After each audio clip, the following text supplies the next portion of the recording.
So IPL stands for intense pulsed light, and you can see that without any filter, it looks like a normal light that you might see hanging on the wall or in the ceiling. It's a visible spectrum of light. How we can use this therapeutically is by putting a cutoff filter in, and that changes the wavelength from purely the visible spectrum to mainly at one wavelength. So this is a 640 nanometer wavelength, and all of the wavelengths above that. In terms of what we're gonna treat with our patient today, the main focus, if we can have a look at her beautiful skin,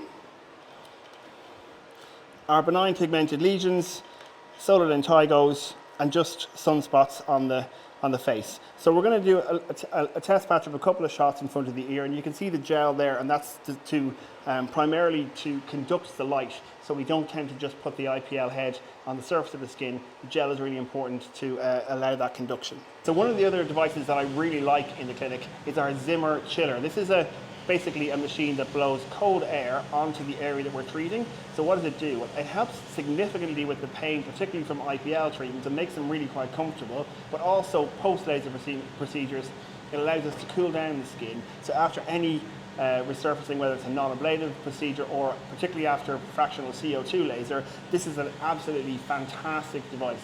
So I love this. So the reason why I really like the Lumenis M22 IPL as opposed to other IPLs I've used is it's very flexible. So you can see macroscopically with the last filter, the light was a red light.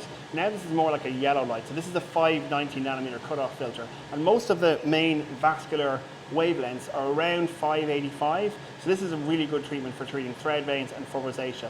But it also works on pigment, because pretty much at any wavelength we'll be able to target more than one chromophore or more than one target in the skin. So this means we can treat more than one thing.